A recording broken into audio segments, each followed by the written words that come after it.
Hello दोस्तों, क्या हाल है। तारीख आज 2 जुलाई 2026, दिन गुरुवार, हिंदी तिथि द्वितीया। और आइए बात करते हैं आज के मुख्य समाचार में देश भर की तमाम बड़ी खबरों पर नजर डालते हैं। देखिए, सबसे पहले तो आज के कुछ बड़े इवेंट। बिहार पटना मेट्रो की पहली बार आज शहर में एंट्री होने जा रही। 2 जुलाई से मलाही पकड़ी तक मेट्रो से सफर कर सकेंगे बिहार वासी। आज 2 जुलाई को बिहार की सम्राट चौधरी सरकार पटना मेट्रो को ये बड़ी सौगात देने जा रही है। मलाही पकड़ी विस्तार का लोकार्पण करेंगे मुख्यमंत्री। अब पटना मेट्रो में भूतनाथ समेत 5 नए स्टेशन भी होंगे और इस नए रूट पर चलेगी। वहीं एनसीआर वासियों को भी बड़ा झटका लगने वाला है। इन 4 टोल्स पर आज 2 जुलाई से नहीं मिलेगी राहत। फरीदाबाद, गुरुग्राम, सोहना समेत इन टोल पर आज 2 जुलाई की अंतिम तारीख तय की थी इन टोल को यहां से हटाने की, टोल वसूली रोकने की, लेकिन अभी फिलहाल सरकार ने इस प्रस्ताव को रद्द कर दिया। वहीं यूपी में किसान मजदूर संगठन 2 जुलाई को धरना प्रदर्शन देंगे। बागपत कलेक्ट्रेट पर किसानों और मजदूरों की मांगों को लेकर प्रदर्शन भी होगा। और बिहार मुजफ्फरपुर को भी बड़ी सौगात मिलेगी। 2 जुलाई से शुरू होगा एयरपोर्ट का काम। उत्तर बिहार को मिलेगी नई उड़ान इस एयरपोर्ट से। वहीं 2 जुलाई को क्रिप्टो करेंसी के नियमों पर भी भारतीय रिजर्व बैंक आरबीआई के साथ बैठक करेगी संसद की वित्त समिति। और आज 2 तारीख को उत्तराखंड के 13 जिलों में मानसून मॉक ड्रिल भी आयोजित होगी। 70 स्थानों पर परखी जाएगी मानसून की तैयारियां। वहीं न्यूज एंकर अंजना ओम कश्यप को दिल्ली हाईकोर्ट से नहीं मिली राहत। अब खान सर मामले में आज 2 जुलाई को उनके इस मामले पर कोर्ट में अगली सुनवाई होनी है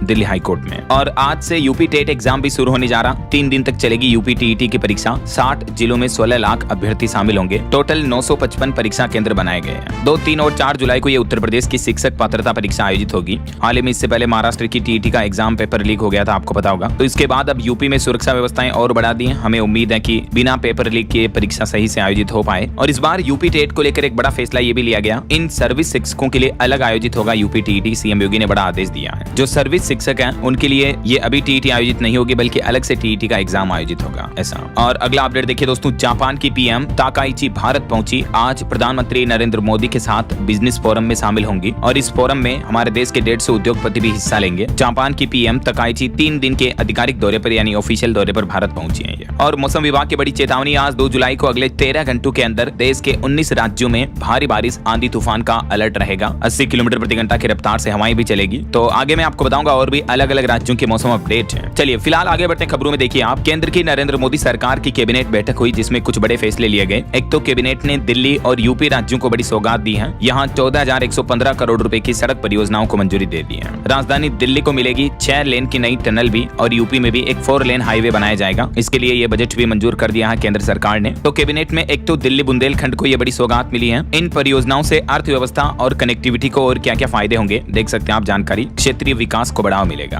और अगली बड़ी खबर देखिए, भारत पाकिस्तान दोनों देशों की 117 प्रमुख हस्तियों ने दोनों ही देशों के प्रधानमंत्रियों को पत्र लिखा, पीएम मोदी और पाकिस्तान के पीएम शहबाज को। और इस पत्र में बड़ी बड़ी हस्तियों ने कहा कि दोनों देश दुश्मनी खत्म करें और भारत पाकिस्तान एक दूसरे के बीच बातचीत और रिश्तों को फिर से शुरू करें। ये देख सकते हैं पत्र की कॉपी भी। इस पत्र में मोदी शाह को लिखी चिट्ठी में टोटल 11 मांगे की गई है कि दोनों देशों के बीच संवाद दोबारा शुरू किया जाए। भारत पाकिस्तान दोनों देश मिलकर खत्म करें टेंशन, वापस एयर स्पेस भी खोलें। तो देखते हैं आखिर दोनों देश इस प्रस्ताव पर, पत्र पर क्या विचार करते हैं। फिलहाल देखिए अगली खबर, यूपीआई ट्रांजैक्शन पर रिपोर्ट सामने आ रही दोस्तों कि बीते महीने जून में यूपीआई ने एक और बड़ी छलांग लगाई। 23% तक की बढ़ोतरी देखने को मिली डिजिटल पेमेंट्स के लेन-देन में। टोटल ट्रांजैक्शन वैल्यू करीब 29 लाख करोड़ रुपए रही है। और वहीं बीते महीने जून में जीएसटी कलेक्शन भी काफी रहा। 1.94 लाख करोड़ रुपए का टोटल जीएसटी कलेक्शन हुआ, लगभग 2 लाख करोड़ रुपए, जो कि पिछले साल से 14% ज्यादा रहा है। इससे पहले अप्रैल में रिकॉर्ड तोड़ 2.5 लाख रुपए करोड़ के लगभग रहा था, लेकिन जून में थोड़ा कम हुआ है। चलिए अगली खबर देखिए, कॉमर्शियल एलपीजी गैस सिलेंडर 183 रुपए तक सस्ता हुआ। हालांकि घरों में खाना बनाने वाले घरेलू एलपीजी की कीमतों में कोई बदलाव नहीं किया गया है। जुलाई से ही ये कॉमर्शियल सिलेंडर की कीमतें 180 रुपए तक कम की हैं। इसके अलावा भी दोस्तों जुलाई में जैसे पासपोर्ट बनवाना महंगा हुआ, ट्रेन टिकट का जुर्माना बढ़ चुका है और भी गाड़ियां, कारों वगैरह की कीमतें भी बढ़ चुकी हैं। और नायरा कंपनी ने पेट्रोल डीजल के रेट भी घटाने का फैसला किया है।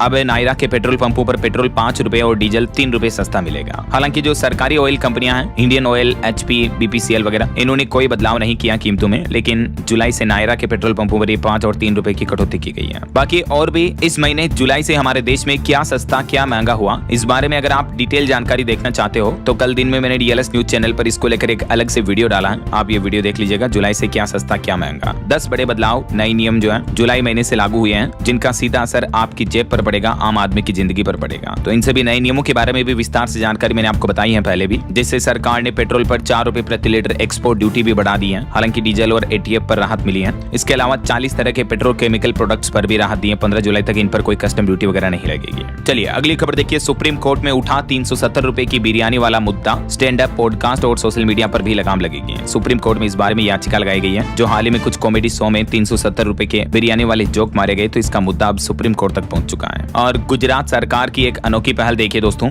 जन्म से लेकर 18 साल तक के बच्चों के लिए जारी होगा हेल्थ पासपोर्ट। गृह मंत्री अमित शाह की तरफ से गुजरात में ये नया अभियान लॉन्च किया गया है। गुजरात सरकार ने स्वस्थ बचपन के विजन को साकार करने के लिए 0 से 18 साल के बच्चों के लिए हेल्थ पासपोर्ट लॉन्च किया है। ये हेल्थ पासपोर्ट क्या होगा? ये एक तरह से डिजिटल रूप से एकीकृत पासपोर्ट होगा, जो बच्चों की जन्म से लेकर किशोरावस्था तक पूरी स्वास्थ्य यात्रा का रिकॉर्ड रखेगा। जैसे आप पासपोर्ट के जरिए अलग अलग जगहों की यात्राएं करते हैं, वैसे ही ये हेल्थ यात्रा होगी एक तरह से हेल्थ पासपोर्ट के जरिए, जिसमें अलग अलग उम्र में बच्चों का स्वास्थ्य कैसा रहा पूरी रिपोर्ट ट्रैक रहेगी इसमें। तो गुजरात में 18 साल के हर बच्चे का अब हेल्थ पासपोर्ट बनेगा। पूरा स्वास्थ्य रिकॉर्ड डिजिटली मेंटेन किया जाएगा ऐसा। चलिए अगली खबर देखिए, पेट्रोल में E20 इथेनॉल पॉलिसी पर सुप्रीम कोर्ट ने एक बड़ा फैसला सुनाया। एक तो BPCL को राहत दी और केंद्र सरकार समेत 24 पक्षों को इस बारे में नोटिस भी भेजा है। अच्छा, और E20 पेट्रोल मिक्सचर को लेकर अभी एक दिन से ये भी रिपोर्ट चल रही है कि सुप्रीम कोर्ट में सरकार ने कहा कि अभी इसकी टेस्टिंग चल रही है, 1 साल बाद नतीजे पता चलेंगे। राइट, अगले साल तक गाड़ियों के रिजल्ट्स पता चलेंगे कि E20 पेट्रोल से गाड़ियों पर क्या प्रभाव पड़ना वगैरह नहीं। तो इन रिपोर्ट्स को भी सरकार ने अब एक बार फिर से सफाई देते हुए सोशल मीडिया पर किए जा रहे इन दावों को गलत बताया। और सरकार ने कहा कि सुप्रीम कोर्ट में हमने E20 इथेनॉल वाले मिश्रित पेट्रोल को कोई प्रयोग नहीं बताया है ऐसा। अटॉर्नी जनरल की तरफ से इस मुद्दे पर अब ये सफाई दी गई और क्लियरिफिकेशन भी दिया गया है। और टेक जगत से खबर आ रही कि व्हाट्सएप जो नया यूजर आईडी फीचर लेकर आ रहा, वो फीचर भारत में वापस बंद हो सकता है, क्योंकि सरकार को डिजिटल फ्रॉड बढ़ने का शक है इससे। तो अब व्हाट्सएप के इस यूजर नेम फीचर की जांच करेगी सरकार, क्योंकि गवर्नमेंट ने अपनी सफाई में कहा कि फिर तो टेलीग्राम की तरह व्हाट्सएप का भी गलत इस्तेमाल होने की आशंका बढ़ जाएगी। क्योंकि व्हाट्सएप जो नया फीचर लेकर आ रहा है उसमें मोबाइल नंबर की जरूरत नहीं पड़ेगी, व्हाट्सएप नंबर नहीं देने पड़ेंगे, बल्कि यूजर नेम से भी चैट हो जाएगी। तो इस फीचर को लेकर साइबर फ्रॉड, अपराध, धोखाधड़ी की घटनाएं बढ़ सकती हैं, इसलिए सरकार अब पहले इसकी जांच करेगी, उसके बाद इसको रोल आउट किया जाएगा भारत में ऐसा। चलिए अगली बड़ी खबर देखिए, दिल्ली में 50% work from home, parking fees दुगुनी लगेगी, निर्माण कार्य बंद रहेंगे। दरअसल दिल्ली की रेखा गुप्ता सरकार ने प्रदूषण पर अभी से ही नया मास्टर प्लान जारी कर दिया है। ये मास्टर प्लान अब हर साल 1 नवंबर से लेकर 28 फरवरी तक स्थायी रूप से लागू रहेंगे ऐसा। यानी इस टाइम पीरियड के दौरान 50% वर्क फ्रॉम होम करना होगा, पार्किंग फीस दुगुनी लगेगी, ताकि लोग बाग निजी गाड़ियों का इस्तेमाल कम करें, पब्लिक ट्रांसपोर्ट ज्यादा यूज करें ऐसा। और बिना वैध PUC के ईंधन भी नहीं दिया जाएगा। दिल्ली सरकार की तरफ से विंटर पोल्यूशन को लेकर मास्टर प्लान नोटिफाई किया, क्योंकि हर साल सर्दियों में जो प्रदूषण बढ़ जाता है राजधानी में, तो अब सर्दियों के सीजन में 1 नवंबर से ये स्थायी नियम लागू होंगे। और इसके तहत बिना PUC सर्टिफिकेट यानी बिना प्रदूषण प्रमाण पत्र वाले वाहनों को पूरे साल नहीं मिलेगा पेट्रोल डीजल। ये भी इस नियम में सख्त प्रावधान रखा गया है। बाकी और भी ये कुछ की पॉइंट्स आप देख सकते हैं कि प्रदूषण नियंत्रण मास्टर प्लान में कई चीजों के लिए जुर्माना भी बढ़ा दिया दिल्ली सरकार ने, और ये नियम अब परमानेंट लागू रहेंगे हर साल 1 नवंबर से 28 फरवरी तक है ना। वहीं दिल्ली में अभी हाल ही में जो रेखा गुप्ता सरकार ने नई EV पॉलिसी लॉन्च की है, तो उसके तहत अभी ये ऑफर भी निकाला है, पुरानी गाड़ी लाओ इनाम पाओ। दिल्ली की EV पॉलिसी में स्क्रैपिंग पर सरकार ने बड़ा फैसला लिया, 60 दिन में मिलेगी सब्सिडी भी। दिल्ली की रेखा गुप्ता सरकार ने इलेक्ट्रिक वाहन नीति 2026 का ये मसौदा भी जारी कर दिया है। तो अभी जुलाई महीने से ये नई EV पॉलिसी लागू हो चुकी है। इसमें इलेक्ट्रिक कारों पर रोड टैक्स वगैरह और रजिस्ट्रेशन शुल्क भी माफ रहेगा ना। चलिए अगली खबर देखिए, यूपी अयोध्या चंदा चोरी मामले में अब मुख्यमंत्री योगी आदित्यनाथ ने SIT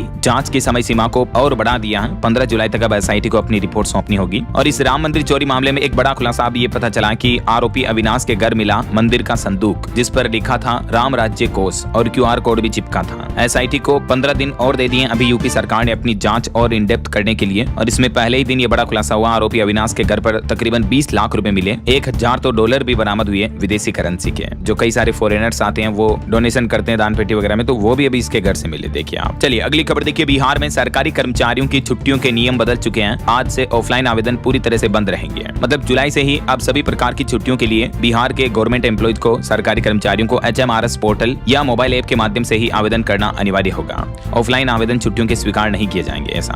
बिहार राज्य कर्मियों के लिए अवकाश लेने की प्रक्रिया में सम्राट सरकार ने यह बड़ा बदलाव किया है। और हवाई यात्रियों के लिए अगला अपडेट देखिए, 7 किलो तक का बैग है तो फिर इंडिगो में सस्ता टिकट मिलेगा। इकोनॉमिक क्लास के लिए इंडिगो लाइट स्कीम नाम से सस्ते टिकट का ऑफर लॉन्च किया इंडिगो ने। अगर आपके पास पास केवल हैंड बैगेज है, चेक इन बैगेज नहीं है, तो आपको टिकट की कीमत अब थोड़ी कम लगेगी ऐसा। और खबर है प्रधानमंत्री नरेंद्र मोदी 4 जुलाई को करेंगे जयपुर मेट्रो फेज 2 का वर्चुअल शिलान्यास। 5664 कर्मियों को नियुक्ति पत्र भी देंगे। और सोना चांदी के भाव पर बड़ा अपडेट आ रहा है दोस्तों। चांदी में 4000 रुपए की गिरावट देखने को मिली और अभी चांदी का भाव 2,21,000 रुपए प्रति किलो आ गया है। अपने ऑल टाइम हाई से चांदी 1,65,000 रुपए तक गिर चुकी है। वहीं 10 ग्राम सोने में भी 1852 रुपए की गिरावट देखने को मिली और अभी सोने का भाव 1,40,000 रुपए प्रति 10 ग्राम पहुंच चुका है। IBJ की तरफ से ये लेटेस्ट रेट जारी किए गए। बाकी अलग अलग कैरेट के हिसाब से सोने का प्राइस है, आप देख ही सकते हैं स्क्रीन पर। वैसे इस साल 2026 की शुरुआत से लेकर अब तक देखें दोस्तों तो पिछले 6 महीने में सोना 20% तक टूट चुका है, जबकि चांदी तो 43% 43% तक सस्ती चल रही है अभी अपने ऑल टाइम हाई से, यानी आधे रह गए रेट लगभग। जबकि इसके मुकाबले तो भारतीय शेयर बाजार भी कम गिरा। सेंसेक्स 11% टूटा, निफ्टी 8.5% तक गिरा। बताया जा रहा है कि ईरान जंग और डॉलर की मजबूती का असर दिख रहा है सोना चांदी के भाव पर भी ऐसा। वहीं टेक जगत से एक रिपोर्ट आ रही रोबोट को लेकर। देखिए खिलौने बनकर रह गए हैं रोबोट, अभी इंसानी काम से कोसों दूर है।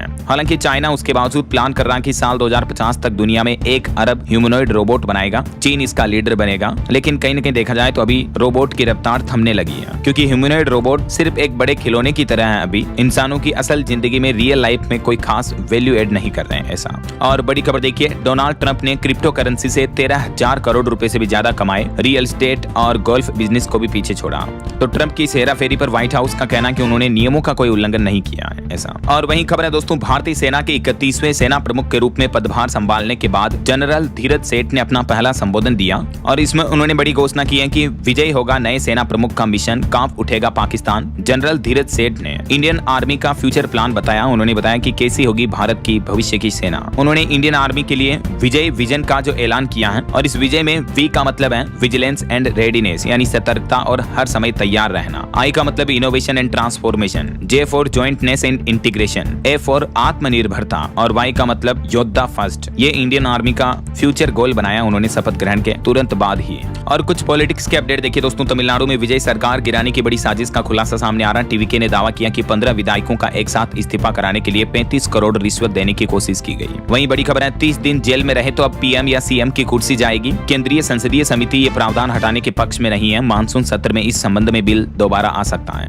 अभी गिरफ्तार प्रधानमंत्री या मुख्यमंत्रियों को हटाने वाले 3 बिल जो केंद्र सरकार मानसून सत्र में दोबारा पेश करने का प्लान कर रही है। देख सकते हैं आप इन बिलों में क्या क्या प्रावधान रखे गए हैं। वहीं खबर है, जुलाई से ही मनरेगा योजना की जगह वीबीजी रामजी योजना लागू हो चुकी है। इसमें 100 की जगह 125 दिन रोजगार की गारंटी देगी सरकार। और इस योजना के बाद जो डेली की दिहाड़ी है 299 रुपए से बढ़कर 327 रुपए कर दी गई है। और जुलाई की पहली तारीख से ही अब देश भर में मनरेगा योजना बंद हो चुकी है, उसकी जगह ये योजना लागू हो चुकी है। और खबर है, प्रधानमंत्री नरेंद्र मोदी ने सचिवों के साथ उच्च स्तरीय बैठक की। इसमें पीएम बोले कि विभागीय दीवारें तोड़ें, योजनाओं का असर जमीन पर दिखना चाहिए। पीएम मोदी ने सेवा तीर्थ में भारत सरकार के विभिन्न मंत्रालयों और विभागों के सचिवों के साथ ये उच्च स्तरीय बैठक की। और इसमें एक तो 2047 तक एक विकसित राष्ट्र बनाने का लक्ष्य निर्धारित किया है। और भी देश के विकास को लेकर पीएम ने कहा कि सरकारी योजनाओं का असर जमीनी स्तर पर दिखना चाहिए ऐसा। बहरहाल अभी तो अपन कुछ और महत्वपूर्ण और काम की खबरें देखेंगे दोस्तों, लेकिन फिलहाल वक्त तो चला है आज के ताजा मौसम समाचार जानने का। और हाँ, एक छोटी सी रिक्वेस्ट आपसे ये है, अगर आप DLS न्यूज चैनल से अभी तक भी जुड़े नहीं हो तो जुड़ जाइए, चैनल को सब्सक्राइब करके बेल आइकन जरूर दबा देना और इस वीडियो पर एक लाइक और शेयर भी कर देना, ताकि आपको रोजाना की ताजा खबरें, महत्वपूर्ण मुख्य समाचार, काम के न्यूज अपडेट सबसे पहले आपके मोबाइल पर मिलते रहेंगे। ओके, और चलिए बिना टाइम वेस्ट किए सीधा आगे बढ़ते हैं मौसम अपडेट में। तो देखिए, एक तो मानसून पर मौसम विभाग की खबर आ रही कि जम्मू कश्मीर में बादल फटा, अरुणाचल प्रदेश में बाढ़ का माहौल है, मध्य प्रदेश बिहार में बिजली गिरने से 8 लोगों की मौत हो गई। लेकिन इतने खराब हालातों के बावजूद भी इस महीने जुलाई में सामान्य से कम बारिश का अनुमान है अल नीनो की वजह से। वैसे अभी मानसून देश में कुछ और राज्यों में आगे बढ़ चुका है और केवल राजस्थान और कुछ गुजरात, MP वगैरह इन राज्यों के कुछ हिस्सों में मानसून आना बाकी है। बाकी लगभग मानसून पूरे भारत को कवर कर चुका है। दिल्ली और राजस्थान के बचे हिस्सों में भी 2 से 5 जुलाई के बीच मानसून पहुंच जाएगा। कुछ अलग अलग राज्यों की मौसमी स्थितियां देखिए। मध्य प्रदेश के इंदौर में एक बड़ी घटना हो गई, परिवार समेत नाले में गिर गई थार, 2 बाइक सवार भी बह गए, एक लापता। मध्य प्रदेश के 7 संभागों तक मानसून पहुंचा और शुरुआत में ही मानसून का काफी कहर देखने को मिल रहा है। ये कुछ तस्वीरें आप देख सकते हैं। मध्य प्रदेश के सीहोर वगैरह और कई जगहों पर तो बाढ़ के गंभीर हालात चल रहे हैं। आज 2 जुलाई को भी MP के सभी जिलों में बारिश की चेतावनी। कुछ जहां ये डार्क जोन एरिया आप देख पाएंगे, यहाँ अति भारी बारिश का अलर्ट है। और कल 3 तारीख को भी गरज चमक बारिश का सिलसिला पूरे MP में जारी रहेगा 4 तारीख तक भी। अच्छा, आप देखिए राजस्थान में भी जयपुर करौली में बारिश देखने को मिली, सड़कों पर बहने लगा पानी। राजस्थान में 1-2 दिन में पहुंचेगा मानसून। जुलाई में सामान्य से कम बरसात की आशंका रहेगी। हालांकि आज 2 जुलाई को आधे से ज्यादा राजस्थान में बारिश की चेतावनी है और कल 3 जुलाई को भी इन 3 जिलों को छोड़कर पूरे राजस्थान में बारिश का अलर्ट रहेगा। 4 जुलाई को तो केवल जैसलमेर में बारिश की चेतावनी नहीं है, बाकी पूरे राजस्थान में चेतावनी है। वहीं उत्तर प्रदेश में भी अब मानसून सक्रिय हुआ। आजमगढ़ बिजनौर में तेज बारिश देखने को मिली। सड़कों पर 2 फीट तक पानी भी भर गया। यूपी के सभी 75 जिलों में बारिश का अलर्ट है। बिहार में भी राजधानी पटना समेत 10 जिलों में बारिश चल रही। पूरे बिहार में अलर्ट है। 13 जिलों में हेवी रेन की भी संभावना है। बांका, बक्सर और औरंगाबाद में बिजली गिरने से 4 लोगों की मौत भी हो गई। पंजाब में भी देखिए, चंडीगढ़ के रास्ते पंजाब में मानसून की एंट्री हुई। आज पूरे प्रदेश को कवर कर लेगा मानसून। 3 जिलों में तेज बारिश की चेतावनी। सड़कों पर 4-4 फीट तक पानी भी भर गया कई जगहों पर। और छत्तीसगढ़ में भी अब मानसून सक्रिय हो चुका है। अगले 7 दिन झमाझम बारिश के आसार रहेंगे। सभी जिलों में गरज चमक के साथ बरसेगा पानी। जून में 65% तक कम बारिश हुई छत्तीसगढ़ में। राजस्थान में भी अगले 48 घंटों में बांसवाड़ा के रास्ते मानसून की एंट्री हो जाएगी, मौसम विभाग का यह कहना है। और पहाड़ी राज्यों की बात करें दोस्तों, तो पिछले 24 घंटों में पूरे हिमाचल में पहुंच चुका मानसून। कई जगहों पर स्कूलों में पानी घुसा, घरों में भी मलबा देखने को मिल रहा। आज, कल और परसों 3 दिन ऑरेंज अलर्ट है हिमाचल में। और उत्तराखंड में अभी मानसून के 52 रास्ते बंद पड़े हैं। पिथौरगढ़ और देहरादून में नदियां उफान पर चल रही हैं। हालांकि फिर भी प्री मानसून बारिश की वजह से सभी जिलों में बारिश का अलर्ट है। इस महीने जुलाई में सामान्य से कम बारिश होगी, तापमान बढ़ेगा। अगले 7 से 10 दिन बादल जरूर बरसेंगे, लेकिन जुलाई के मिड हाफ के बाद मानसून थोड़ा कमजोर हो जाएगा, ये मौसम विभाग का कहना है। बाकी अगले 2 दिन तो देश के ज्यादातर राज्यों में मौसम का हाल कैसा रहेगा देख सकते हैं आप। बारिश का सिलसिला जारी रहेगा आज 2 और कल 3 तारीख को। वैसे आप कौन से राज्य में रहते हैं दोस्तों, और आपके राज्य में अभी मौसम का हाल क्या चल रहा है? मतलब बारिश वगैरह हो रही है या गर्मी का माहौल है? कैसी हैं स्थितियां, कमेंट करके बताएगा जरूर। आपके राज्य और जिले का नाम कमेंट में लिखना। और चलिए मौसम के बाद आगे बढ़ते हैं खबरों में। कुछ मार्केट अपडेट्स पर नजर डाल लेते हैं। देखिए, बीते दिन भारतीय शेयर बाजार में थोड़ी तेजी देखने को मिली। सेंसेक्स 443 अंक चढ़कर 76,922 पर बंद हुआ। निफ्टी भी 140 अंक चढ़ा। और क्रिसिल की एक रिपोर्ट सामने आ रही कि पश्चिम एशिया में युद्ध विराम की वजह से भारतीय कंपनियों को बड़ी राहत मिलेगी। वहीं देखिए, अब एल्गोरिदम करेगा आपके निवेश का फैसला। अल्फा ग्रेप म्यूचुअल फंड ने अपना पहला इस तरह का फंड लॉन्च किया है भारतीय रिटेल निवेशकों के लिए। इसका एनएफओ 6 जुलाई से 20 जुलाई तक खुला रहेगा। यह fund algorithm based quantitative models के जरिए इक्विटी, डेब्ट और कमोडिटी में बाजार के परिस्थितियों के अनुसार निवेश करेगा। ऐसा वहीं खबर है, 4 भारतीय कंपनियों को बड़ी राहत मिलेगी। यूएस ने प्रतिबंधित सूची से नाम हटाया। हैदराबाद, अहमदाबाद और दिल्ली की हैं ये कंपनियां। तो अमेरिका ने इन कंपनियों पर प्रतिबंध हटा दिया है। इनके नाम भी आप देख सकते हैं। और खबर है कि 20 गीगावाट का ऐतिहासिक आंकड़ा पार किया। अदानी ग्रीन एनर्जी ने इतिहास रचा। भारत की ऊर्जा तस्वीर बदली।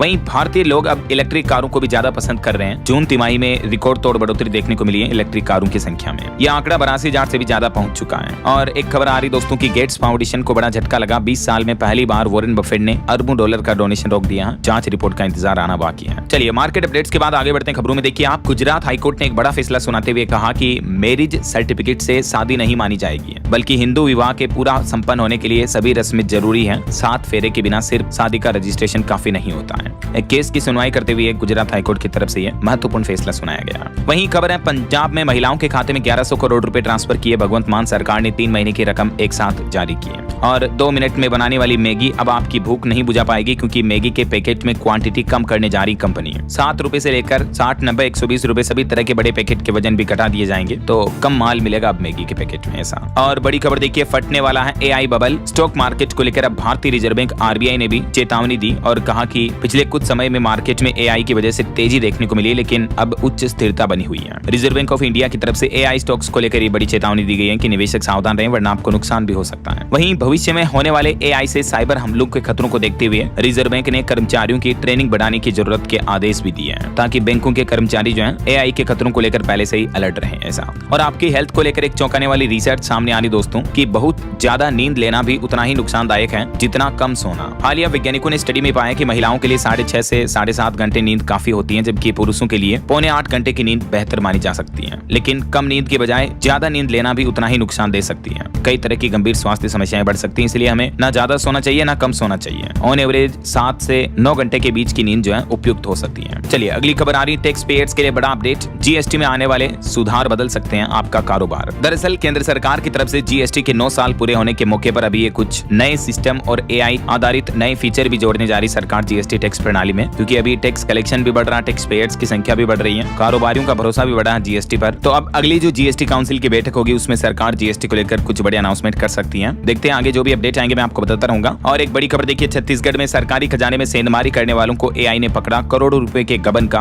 बड़े स्कैम का पर्दाफाश हुआ। छत्तीसगढ़ के बस्तर जिले का ये मामला है। वहीं छत्तीसगढ़ में कमिश्नर को हटाने का प्रस्ताव भी रद्द हुआ। हाईकोर्ट बोला कि बहुमत कितना भी हो, बिना नियम कायदे के काम नहीं चलेगा। होगा। वहीं खबर है जल संसाधन विभाग की 6 बड़ी परियोजनाओं की मिल सकती है सौगात। राजस्थान दौरे के दौरान पीएम मोदी इन परियोजनाओं का भी शिलान्यास कर सकते हैं, ये रिपोर्ट आ रही है। वैसे हाल ही में आपको पता होगा राजस्थान और हरियाणा राज्य के बीच जो जल समझौता हुआ है, यमुना नदी का जल समझौता, इसके बाद 32 सालों बाद अब राजस्थान के लिए भी यमुना का रास्ता खुल चुका है। हरियाणा राजस्थान दोनों ही राज्य सरकारें सहमत हो चुकी हैं इस समझौते पर। हालांकि इस पर कुछ रिपोर्ट आ रही है कि यमुना जल समझौते पर कृष्ण कुमार जानू ने सवाल उठाए। वो बोले कि पूरा नहीं हुआ तो भाजपा को भी नुकसान होगा। वहीं खबर है साउथ और वेस्ट दिल्ली की दूरी घटेगी, 6,970 करोड़ से यहाँ सुरंग बनेगी। यूपी को भी नया हाईवे मिलेगा। कैबिनेट बैठक में ये फैसले लिए गए, मैंने आपको बताया था शुरुआत में ही। और एआई पर एक रिपोर्ट आ रही है कि 85% भारतीय उपभोक्ताओं को एआई पर भरोसा है और भविष्य को लेकर भी बेहद आशावादी हैं एआई के बारे में भारतीय लोग, ऐसा। और खबर है हरियाणा के मुख्यमंत्री नायब सिंह सैनी ने नारायणगढ़ में 337 करोड़ की परियोजनाओं का भी लोकार्पण किया। ये स्वास्थ्य से जुड़ी कुछ परियोजनाएं हैं। वहीं नीट पेपर पर अब एक नया विवाद पैदा हो रहा है। सोशल मीडिया पर एक पेपर वायरल हो रहा है। हालांकि अब एनटीए ने इस पर क्लेरिफिकेशन जारी करते हुए कहा कि ये एआई से बना पेपर है, दिस इज फेक, देख सकते हैं आप। और शुभेंदु अधिकारी ने 1 करोड़ 10 लाख महिलाओं के खाते में ट्रांसफर किए अन्नपूर्णा भंडार के 3-3 हजार रुपए। आखिरकार बंगाल की करोड़ों महिलाओं का ये इंतजार खत्म हुआ। सरकार ने जो घोषणा की थी वादे के मुताबिक ये धनराशि ट्रांसफर कर दी गई है। और मध्य प्रदेश के लगभग 2 करोड़ बिजली उपभोक्ताओं को बड़ी राहत मिलने जा रही है। FPPA 3.91% से घटकर अब 1.11% ही रहेगा, तो इससे जुलाई में बिजली बिल कम आएगा। मध्य प्रदेश वासियों को अब इस जुलाई महीने से ही बिजली बिल में यह राहत मिलेगी। राजस्थान सरकार ने भी एक बड़ा फैसला लिया। बिजली कंपनियों के CMD और निदेशकों को 3 महीने का सेवा विस्तार दे दिया है। और कुछ बड़े हादसों और दुर्घटनाओं की खबरें देखिए दोस्तों। दिल्ली मुंबई एक्सप्रेसवे पर एक स्लीपर बस में आग लगी, जिसमें इंदौर के 5 समेत टोटल 8 पैसेंजर की मौत हो गई। राजस्थान के दौसा जिले की यह घटना है। इस बस की एक ट्रेलर से भिड़ंत हो गई थी, इस वजह से दोनों में आग लग गई, बस और ट्रेलर में, देख सकते हैं आप। तो 8 लोगों की मौतें हो गई। DNA टेस्ट से अभी इनकी पहचान होगी। वहीं यूपी आगरा लखनऊ एक्सप्रेसवे पर भी बड़ा हादसा हो गया, 5 लोगों की मौत हो गई। डिवाइडर तोड़ते हुए एक बस ने अर्टिगा कार को टक्कर मार दी। वैसे बीता दिन बुधवार का बहुत ही हादसों का दिन रहा। महीने के पहले दिन कई सड़क हादसों में लगभग 29 लोगों की मौतें हो गई। राजस्थान, यूपी, पंजाब, गुजरात समेत कई जगहों पर हादसे और दुर्घटनाएं देखने को मिली है। वहीं खेल जगत से खबर है भारत इंग्लैंड पहला T20 बारिश की वजह से बेनतीजा रहा। इंग्लैंड की पारी शुरू ही नहीं हो पाई। भारत ने 190 रन का टारगेट दिया था। और कुछ अंतर्राष्ट्रीय न्यूज अपडेट देखिए दोस्तों। POK में लोगों का प्रदर्शन अभी भी जारी है। लोग बोले कि हम पाकिस्तान का हिस्सा नहीं है। 1 करोड़ का इनामी शौकत नवाज भी गिरफ्तार हुआ। JAAC के 600 से ज्यादा नेता और कार्यकर्ताओं को हिरासत में लिया गया। अभी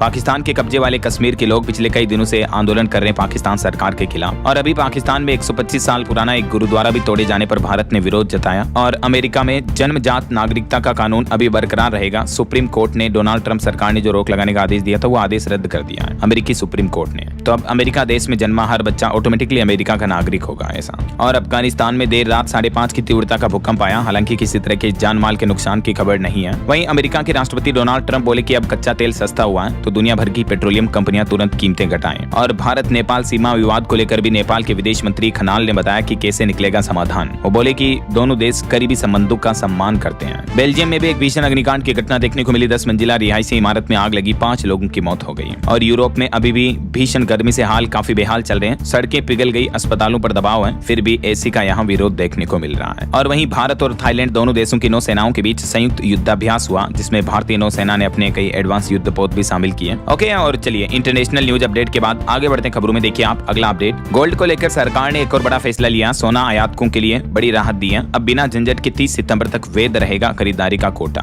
भारत और UAE व्यापार समझौते के तहत सरकार ने यह गोल्ड इंपोर्ट के कोटे की मियाद को 30 सितंबर तक बढ़ा दिया है। वहीं भारत और फ्रांस दोनों देशों के बीच आर्थिक संबंधों को नई उड़ान देने के लिए वित्त मंत्री निर्मला सीतारमण फ्रांस के दौरे पर गई है। अभी 4 दिवसीय फ्रांस की आधिकारिक यात्रा पर रवाना हुई जुलाई में। और FCRA ने विदेशी चंदा पाने के लिए 72 संगठनों को योग्य घोषित किया। गृह मंत्रालय ने भी मंजूरी दे दी है। वहीं राशन वितरण व्यवस्था में सुधार के लिए सरकार ने बड़ा ऐलान किया। अब मिलेंगे पहले से बेहतर गुणवत्ता वाले चावल। 30 साल बाद राशन में यह बड़ा बदलाव किया जा रहा है। देश के 80 करोड़ से भी ज्यादा लोगों को राशन में जो चावल दिए जाते हैं, अब चावल में टूटे दानों की सीमा कम कर दी गई है, जिससे बेहतर अनाज मिलेगा। और पुरानी सीमा घटाकर कच्चे और आधे उबले चावल के मानक भी खड़े किए गए हैं। अच्छी क्वालिटी का राशन मिलेगा अब कुल मिलाकर, ऐसा। और यूपी लखनऊ अग्निकांड के बाद योगी सरकार ने बड़ा फैसला लिया। अब सीधे सील नहीं होगी बिल्डिंग इमारतें, बल्कि LDA पहले नोटिस जारी करेगा, 1 सप्ताह का मौका देगा फायर सेफ्टी उपकरण लगाने का, उसके बाद बिल्डिंग को सील किया जाएगा, ऐसा। वहीं खबर है बिहार में सम्राट सरकार धार्मिक यात्रा कराएगी। 5 केंद्रीय विद्यालयों के लिए जमीन दी गई। बिहार कैबिनेट के मीटिंग में सम्राट चौधरी सरकार की तरफ से कई बड़े फैसले लिए गए हैं। महंगाई भत्ते वगैरह को लेकर भी ये फैसले आप देख सकते हैं सरकारी कर्मचारियों के लिए। और एक बड़ा बड़ा धार्मिक फैसला भी लिया गया। औद्योगिक प्रोत्साहन के लिए भी ये कुछ फैसले लिए गए हैं। और वहीं बिहार के 211 डिग्री कॉलेजों की छात्राओं के लिए भी पिंक बसें चलेगी। भागलपुर समेत कई जिलों का रूट तय हुआ, किराया भी महज 10 रुपए तय किया गया है। चलिए अगली खबर देखिए। हमारे देश में जंग लगने की वजह से देश को हर साल 12 लाख करोड़ का नुकसान हो रहा, तो स्टेनलेस स्टील उद्योग ने राष्ट्रीय नीति बनाने की भी मांग की है सरकार से इस मुद्दे को लेकर। और खबर है कश्मीर बनेगा फिर से फिल्म जगत का केंद्र। सितंबर 2026 के पहले अंतर्राष्ट्रीय फिल्म महोत्सव से बदलेगी वादियों की तस्वीर। वहीं अमरनाथ यात्रा के लिए ऑफलाइन रजिस्ट्रेशन और RFID की प्रक्रिया शुरू हो चुकी है। 150 रुपए फीस लगेगी, 10 जगह आप टोकन ले पाएंगे। कल 3 तारीख से ही अमरनाथ यात्रा की ऑफिशियल शुरुआत होने जा रही है। और हाईकोर्ट का एक बड़ा फैसला देखिए। पति की उम्र ज्यादा होने से नहीं छिन जाता मातृत्व अधिकार। IVF के एक केस पर सुनाई करते हुए कलकत्ता हाईकोर्ट ने यह बड़ा फैसला सुनाया है। और यूपी इलाहाबाद हाईकोर्ट ने भी कहा कि सहमति से बने शारीरिक संबंध के बाद शादी से इनकार करने पर कोई दुष्कर्म का केस नहीं माना जा सकता है। अगर कोई महिला पुरुष अपनी इच्छा से साथ में रह रहे हैं, फिर शादी ना भी करे दोनों में से कोई एक, तो उसे जुर्म या अपराध नहीं माना जा सकता ऐसा। और ऐसे ही लिव इन को लेकर छत्तीसगढ़ हाईकोर्ट ने भी बड़ा फैसला सुनाया। कहा कि लिव इन में रहकर शादी न करना रेप नहीं है, सहमति भी देखनी होगी। महिलाएं आत्मनिर्भर हैं, अपने फैसले खुद ले सकती हैं। एक महिला की इस मामले से जुड़ी अपील को भी खारिज कर दिया है। चलिए अगली खबर देखिए। अब कश्मीर में भी ऑड इवन सिस्टम लागू होगा। गुलमर्ग में 5 जुलाई से 1 महीने तक 4 पहिया वाहनों की एंट्री पर नया नियम लागू होने जा रहा है। 5 अगस्त 2026 तक ये लागू रहेगा। वहीं दिल्ली के 75 ऐतिहासिक स्मारकों को गोद ले सकेगी प्राइवेट कंपनियां। रेखा गुप्ता सरकार की कैबिनेट बैठक में इस योजना को भी मंजूरी मिल चुकी है। और हरियाणा के ग्रामीण सफाई कर्मचारियों को सरकार ने बड़ी राहत दी है। मासिक वेतन में 2100 रुपए की बढ़ोतरी की है, जो कल 1 जुलाई से ही नए नियम लागू हो चुके हैं। उसके तहत अब राज्य में लगभग 11,000 कर्मचारियों को ये बढ़े हुए वेतन का फायदा मिलेगा। वहीं खबर है हरियाणा में पहली बार होगा राज्य स्तरीय फिल्म फेस्टिवल का आयोजन। 12 से 15 नवंबर तक रोहतक के सुपवा में सजेगा सिनेमा का मेला। और झारखंड में पुलिस के सामने करनी सेना नेता की हत्या कर दी गई। इस मुद्दे पर भाजपा भड़की। 3 जुलाई को जमशेदपुर बंद का भी ऐलान किया है। और झारखंड रांची में ओला उबर की सेवाएं पूरी तरह से ठप पड़ी हैं। 12,000 चालकों की हड़ताल से शहर की रफ्तार थम सी गई है। ये कर्मचारी अपनी कुछ मांगों को लेकर हड़ताल कर रहे हैं अभी। वहीं खबर है अब गांव-गांव पहुंचेगी किसान कल्याण रथ यात्रा। सरकारी योजनाओं से जुड़ेंगे किसान भाई लोग। हरियाणा सोनीपत मुरथल से शुरुआत होने जा रही है। और यूपी के कुछ अपडेट देखिए। एक तो स्मार्ट प्रीपेड मीटर पर वसूली गई अतिरिक्त राशि वापस रिफंड की जाएगी। उत्तर प्रदेश में बिजली उपभोक्ताओं को ये बड़ी राहत मिली है। इसके अलावा यूपी नोएडा एयरपोर्ट से 11 नए शहरों के लिए आज से फ्लाइट शुरू हो चुकी हैं, जिसमें जयपुर, भोपाल, नवी मुंबई तक का सफर भी अब आसान होगा। वहीं किसानों की आय बढ़ाने और जलवायु परिवर्तन से निपटने के लिए भी एकीकृत कृषि प्रणाली लागू हुई। यूपी के 65 जिलों में इसको बढ़ावा दिया जाएगा। योगी सरकार की यह नई पहल है किसान भाई लोगों के लिए। चलिए कुछ स्टेट न्यूज अपडेट देख लेते हैं फटाफट से। देखिए आप, राजस्थान में व्हाट्सएप पर मिलेगी अब 27 तरह की सरकारी सुविधाएं। घर बैठे बिजली और पानी के बिल जमा कर सकेंगे। एक नंबर पर हाई भेजना होगा। ये व्हाट्सएप नंबर जारी किए हैं सरकार ने राजस्थान गवर्नमेंट की तरफ से ऑफिशियली। और इन व्हाट्सएप नंबर पर आपको क्या क्या तरह की सुविधाएं मिलेगी, अलग अलग ये पूरी लिस्ट आप देख सकते हैं। सब आप जाति प्रमाण पत्र, मूल निवास, जन्म प्रमाण पत्र वगैरह डाउनलोड कर पाएंगे। 27 तरह की सुविधाओं का फायदा एक ही व्हाट्सएप नंबर पर मिलेगा ऐसा। वहीं राजस्थान में सफाई कर्मचारियों की हड़ताल भी 5 दिन बाद खत्म हुई। सरकार और यूनियन के बीच सहमति बन चुकी है। और मध्य प्रदेश की बदहाल शिक्षा व्यवस्था पर हाईकोर्ट ने MP सरकार को फटकार लगाते हुए जवाब भी मांगा, क्योंकि मध्य प्रदेश में 40% तो शिक्षकों के पद खाली पड़े हैं। हजारों स्कूलों में न टॉयलेट है न बिजली की व्यवस्था है। तो अब केंद्र सरकार और राज्य सरकार दोनों से जवाब मांगा MP हाईकोर्ट ने। वहीं मध्य प्रदेश में स्कूल कॉलेजों के रास्तों की गुटखा सिगरेट दुकानें हटेगी। देवास में अतिक्रमण हटाया जाएगा। मुख्य मार्गों पर अवैध कट बनाने वालों पर भी कार्रवाई होगी। और यूपी के 28 PPF अफसर IPS बनाए गए। DGP के PRO राहुल श्रीवास्तव का भी प्रमोशन हुआ। और दिल्ली की रेखा गुप्ता सरकार ने लॉन्च किया green drive portal. CM Rekha Gupta ने इसका शुभारंभ करते हुए एक पेड़ मां के नाम अभियान को डिजिटल प्लेटफॉर्म उपलब्ध करवाते हुए नया ऑनलाइन पोर्टल लॉन्च किया है, जिससे इस अभियान को डिजिटली ट्रैक किया जाएगा। और इस पोर्टल के माध्यम से लोग बाग अपना समय सुविधा चुनकर पौधारोपण के लिए स्लॉट वगैरह बुक कर पाएंगे ऐसा। वहीं वन नेशन वन इलेक्शन पर भी दिल्ली सरकार सुझाव देगी। प्रशासनिक प्रभाव पर मंथन होगा। और दिल्ली में जो इलेक्ट्रिक वाहन नीति 2026 लागू की गई है, इसको लेकर रेखा गुप्ता सरकार का कहना है कि 2030 तक हरित परिवहन का भी रोड मैप तैयार हुआ, जिसके तहत राजधानी में बैटरी रिसाइकलिंग और डिजिटल इकोसिस्टम पर जोर दिया जाएगा। वहीं खबर है पंजाब बोर्ड ने लॉन्च किया पुस्तक पोर्टल। किताबों पर 15% तक छूट मिलेगी। 12 लाख छात्रों को सीधा फायदा होगा। और चंडीगढ़ में राशन सब्सिडी के नियम बदले, अब बैंक खाते में नहीं आएगा पैसा। PNB डिजिटल रुपया ऐप जरूरी होगा। वहीं चंडीगढ़ में रेहड़ी फड़ी वालों को भी बड़ा झटका लगा। सुप्रीम कोर्ट ने छीना आवश्यक सेवा प्रदाता का दर्जा। वेंडिंग जोन में शिफ्ट करने के आदेश दिए। और खबर आ रही कि पंजाब में हड़ताल पर जा सकते हैं एम्बुलेंस कर्मचारी। भगवंत मान सरकार को 15 दिन का अल्टीमेटम दिया गया। वहीं चंडीगढ़ में प्रदूषण और बदबू से लोगों को राहत मिलेगी। डंपिंग ग्राउंड पर लगेगा अब साइंटिफिक फायरवॉल। हिमाचल हाईकोर्ट ने सरकार को बड़ा झटका दिया। लाहौल स्पीति और पांगी की पंचायतों को भंग करने पर रोक लगा दी है। और गुजरात में कक्षा 9वीं 10वीं में अब 3 भाषाएं पढ़नी अनिवार्य होगी। वोकेशनल 8वां विषय बना। कक्षा 9वीं में व्यक्ति और समाज जीवन का नया विषय भी शामिल हुआ। जो CBSE की 3 लैंग्वेज पॉलिसी है, उसको गुजरात बोर्ड ने लागू कर दिया है ऐसा। और एजुकेशन पर खबर है UPESSC ने बड़ा फैसला लिया। DELED वाले ये अभ्यर्थी नहीं दे सकेंगे UP टेट एग्जाम। कोर्ट के आदेश के बाद ये नई गाइडलाइंस जारी हो चुकी हैं। देख सकते हैं आप कोर्ट के आदेश के बाद क्या क्या नई शर्तें तय की गई हैं। ये ऑफिशियल नोटिस जारी हुआ है। ओके, और अंत में आज के राशिफल पर नजर डाल लेते हैं। कर्क राशि वालों को तरक्की की खबर मिल सकती है। कुंभ राशि वालों को प्रॉपर्टी में अच्छी डील मिलने के भी योग हैं। और भी कुछ अलग अलग राशियों का राशिफल आप देख सकते हैं स्क्रीन पर। और हाँ दोस्तों, आप मुझे कमेंट करके बताइए कि कबड्डी खेल का उद्गम किस देश में हुआ है। ABCD which is right option comment करके बताइए। सही जवाब देने वाले लोगों को रैंडमली सेलेक्ट होने पर DLS न्यूज टीम की तरफ से शानदार सरप्राइज गिफ्ट जीतने का मौका मिलेगा। और इसी के साथ ही अगर आपको वीडियो अच्छा लगा तो इसे लाइक करना, शेयर भी करना। DLS न्यूज चैनल को सब्सक्राइब करके बेल आइकन जरूर दबा देना, रोजाना ऐसी इंफॉर्मेटिव जानकारियां, महत्वपूर्ण समाचार देखते रहने के लिए। ओके, ख्याल रखिएगा अपने आप का, अपने परिवार का। मिलेंगे अगले नेक्स्ट अपडेट में, तब तक के लिए जय हिंद, जय भारत, वंदे मातरम।